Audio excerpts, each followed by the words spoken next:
Christmas traditions that we practiced for a long time, and then we sort of stopped practicing.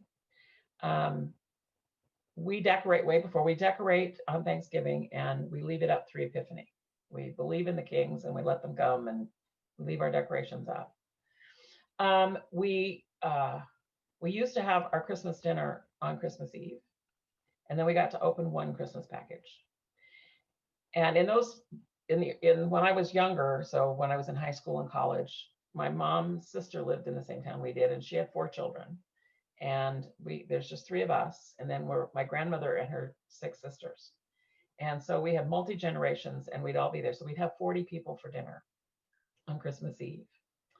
And then we would all go to church, and church in those days was a lot later than church is now, because it was actually midnight mass. And our whole family was the choir. And that was a really fun experience because my aunt's family have beautiful voices. And I got to sing with them, even though I only am kind of I'm your gravelly voiced cousin. But it was really, really fun because Grandma went to this little tiny church that had about 16 people. And on Christmas Eve, of course, all the families of those 16 would come home, but we were the choir.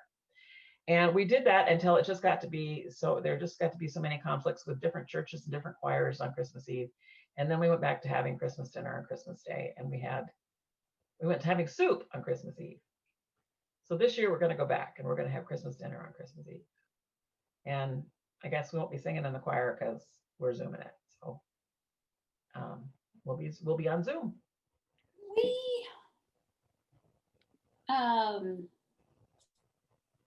When we moved to the Northwest almost 30 years ago, we adopted the Christmas Eve crab, Caesar salad idea after going to church.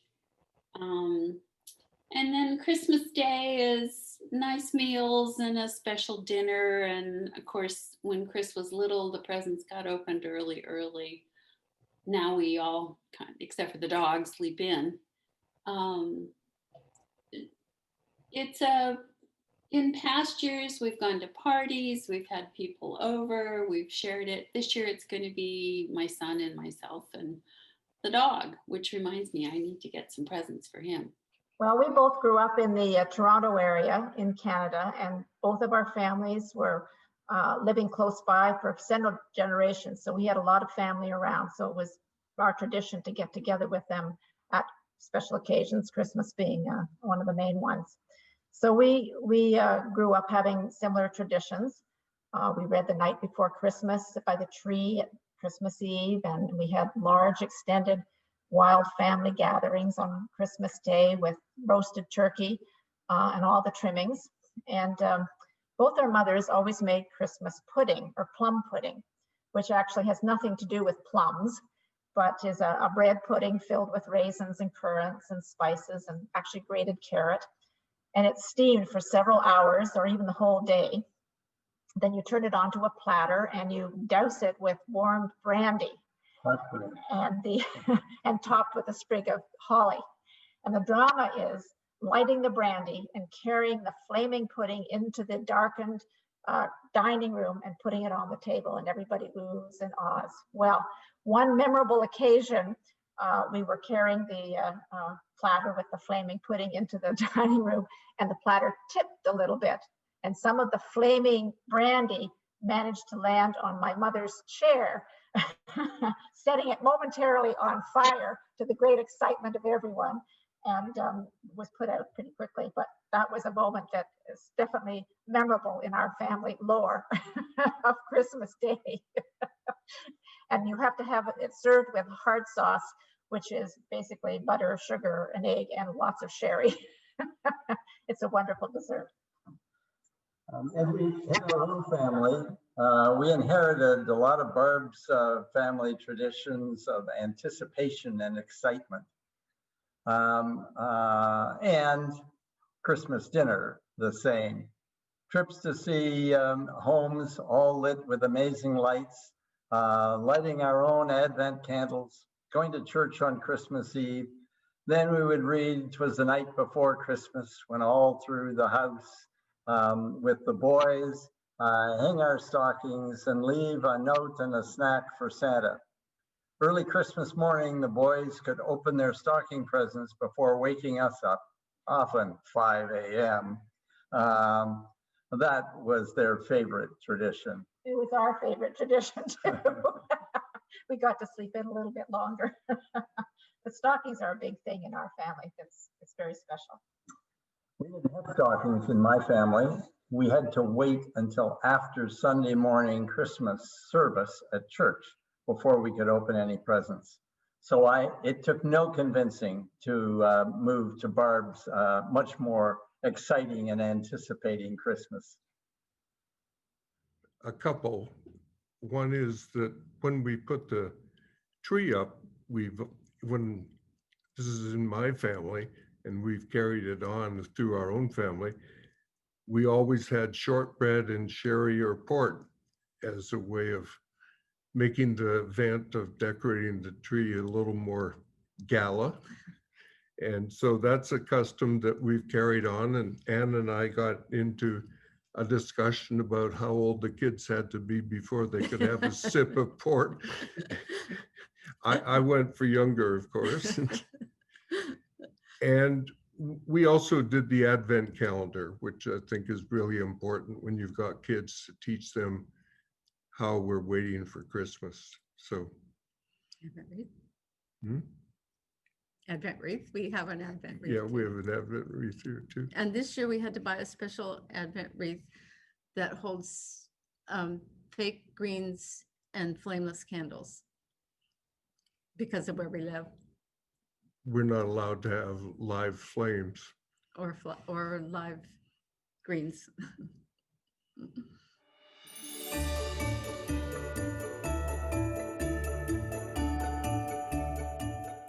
Yeah, Christmas pageants are my thing. Probably my watching thing. Well, they were my doing thing too. So I taught Sunday school when I was 16, and for many years. And so I taught the little kids from 2 until through kindergarten. And that was my group. And so guess what they were? They were always the sheep. And so our costumes were never really professionally done. They were pretty much cotton batting on things we tied around the kids here and tied around their waists. And we had little tails that were really funny that we hooked on their bottoms, and we had ears. And I had a black sheep, so we knew how to count the sheep, because our shepherder guys told us that's how we kept count of how many sheep we had. We had a black sheep out there. And so one year I had herded them up, got them to go up the aisle, and everything was wonderful. And I went back around the side of the church and went back down to where the rest of the Sunday school teachers were waiting with their group to go in. And Mom goes, "You got a mountain goat." And I went, "What?" And I look up and here's Patrick. Now Patrick was my black sheep.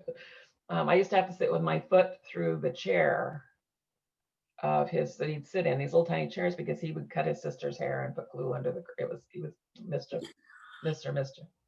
And I look up and Patrick has climbed on the priest's kneeler because he can't see into the manger.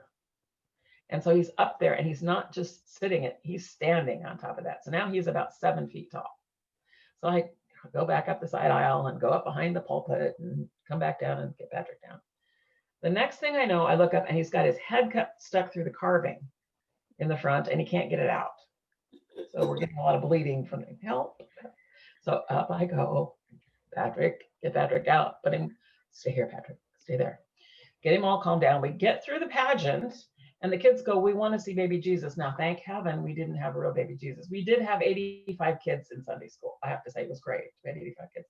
But we didn't have a real baby Jesus, thank heavens, because my class kidnapped baby Jesus, stole it out of the manger. And when people went back into the church to take pictures, there was no baby Jesus because the sheep ran away with him. So that's my best story.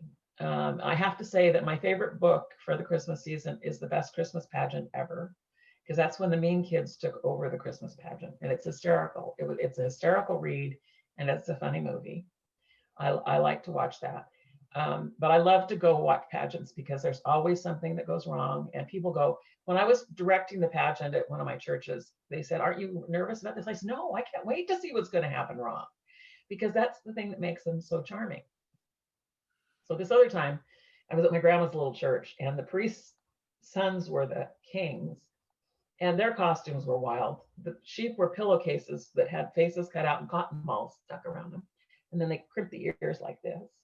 And the kings came running down the aisle, and their cloaks were coming behind them like this. And they were curtains, old curtains. So the pleating where you put the hooks was here, but they were all had them on inside out. So it was just a wild, flowy up the aisle, lining of the curtains with the kings. So I was hysterical by the time the pageants get over. I'm in tears. I'm laughing so hard, but they're my favorite things to watch. Well, yes. The first year we were at Emmanuel, and Chris and I had been here a total of a month. He wanted to be in the Christmas pageant, and I don't know that Sally Godfrey, who was an actress,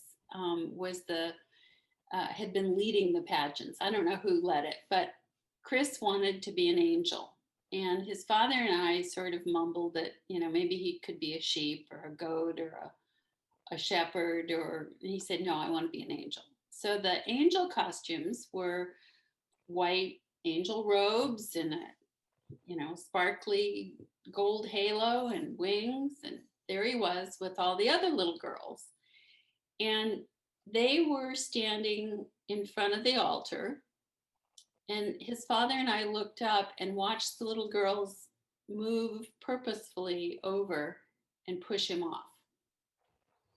And people in the audience sort of gasped. Well, Chris picked himself up and walked behind the altar and stood at the other end. And that was the last time he was in the Christmas pageant, I think. Well, as children, there was always a Christmas pageant in which we participated. I don't remember any specific role, a shepherd or a wise man or a sheep or that I played. No, I was never baby Jesus. And I don't think I was ever Joseph. However, we do remember the first Christmas after we'd lived in Los Angeles for 10 years, returning to Toronto. And our sons were adjusting a little bit to a culture and a climate change. And our two youngest were asked to participate in the Christmas pageant at church. And they headed off in a snowstorm in their terry cloth bathrobes. They had wrapped a towel around their heads as turbans, and they carried their boogie boards. They said they were cool surfing shepherd dudes. I think they were missing some of the pleasures of winter in Southern California. When I was about 6 or 7 and my sister was 2 years younger, my mother was in charge of, was probably a Christmas program as much as a pageant. And so she had us dress up in our podgies and memorize the night before Christmas. Remember, my sister was about 5, and I still know it to this day. Then when our children were old enough for Christmas pageants, it was at Emmanuel, and for several years we had a really super Christmas pageant with a script, and the shepherds had speaking parts, and all of our kids were in the pageant either as shepherds or as head angel or some participation. And then a few years later, after our children were gone, some Barb Shepherd, I guess, recruited me to make angel costumes. So I made several angel costumes, and I actually made wise man costumes, I believe. They might still be around. And you want to talk about the Cantori? Oh, Ellen, it's not part of the Christmas, and I'm not quite sure what occasion it was, but somewhere around the season, maybe Christmas Eve, our daughter was part of the Cantori when Betty Jean Bartholomew was the choir director.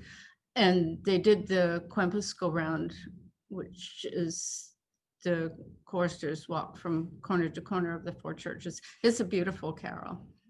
Hmm.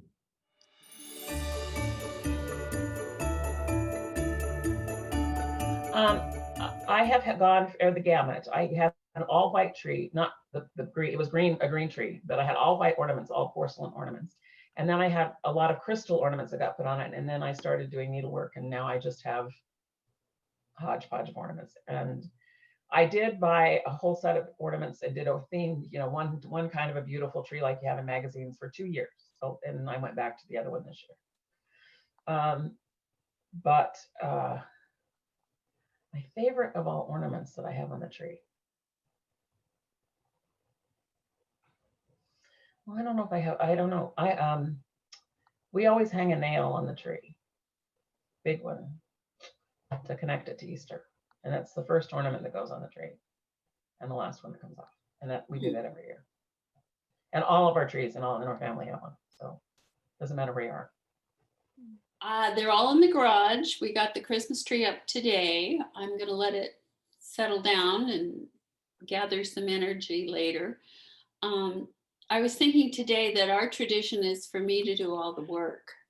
When Chris's first Christmas, he was 4 months old, and I very carefully moved his little baby infant carrier to the foot of the tree and said, "Now this is Christmas," and we put ornaments on the tree, and he burst into screams. And I heard his father in the other room say, "Oh, come on, he wants to watch football. Bring him in here." And he's never helped since. Ornaments are just a collection of things that we've collected over the years, and it's truly a hodgepodge. I've never had a all white or all red or a decorator tree. It's some homemade things. I have a picture of Chris as a toddler being held by Santa, who was the rector at the church, and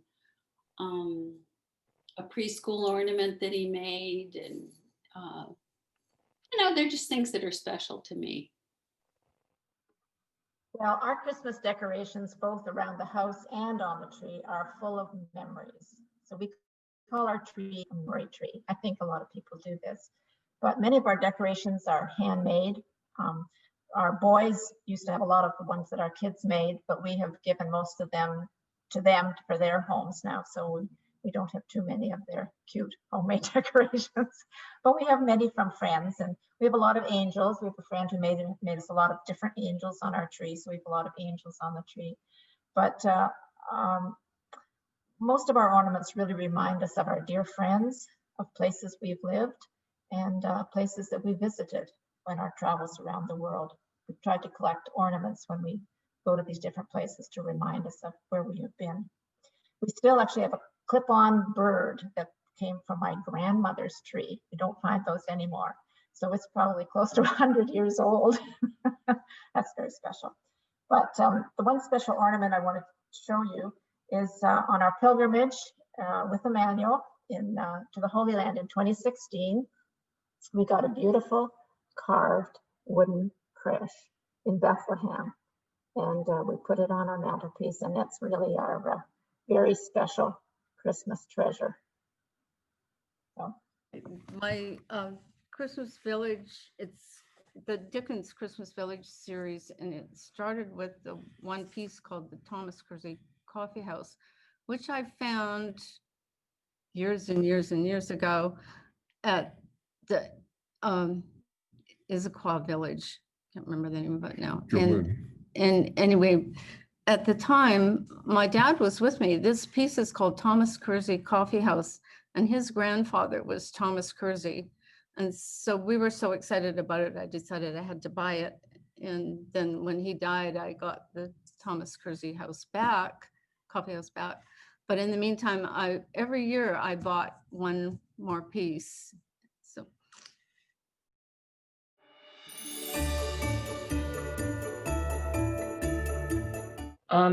Well, I just think it's been tough this year that we haven't been able to see one another in person. But the fact that we can see one another's faces and we can still talk to one another and have coffee hour has given me strength to get through the year. And so I'm hoping that everyone has a lovely Christmas and is able to share it with everybody else. And next year we'll have the big festival. So get your vaccination when you can. think it's remarkable that we've all done as well as we can, and possibly that's because we're people of faith. It's been hard. It's been hard for people who've been sequestered with a partner or a spouse. It's been hard for those of us who are alone. And my message would be Merry Christmas, enjoy your family, and get that vaccine. As we remember God's abundant love for us in sending his son Jesus, the perfect gift. Jesus taught us about God's love for us and the importance of loving God and one another. The special time of coming together with our family and friends to share that love will be different this year, and we are learning new ways to share this time of celebration. So let's give thanks for what we have, for the family we love, the friends we cherish, and remember those who are suffering, who have lost loved ones, who are hungry or homeless, and pray that we will show God's love and care to them. We wish everyone at Emmanuel a wonderful Christmas. And thank you for all your friendships and support during these disrupted times. Christmas blessings, everyone. Okay. I would pray for Christmas blessings for everyone at Emmanuel, particularly this year. And in spite of the fact we can't be at church, I love our Zoom churches, and seeing everybody's face up there is just really special. And we miss everybody, and we look forward to being together again. Merry Christmas. Merry Christmas. I'd like to make a special shout out to the staff for carrying on. You not only had COVID, you had a rector on maternity leave, and both she and you have just done a fabulous job. We have a most impressive outreach committee, outreach program, and the soup group under Mary Craft and especially Leslie Moore have just done such a wonderful job with contributing food to Edible Hope. So we're all very proud of you. Mhm.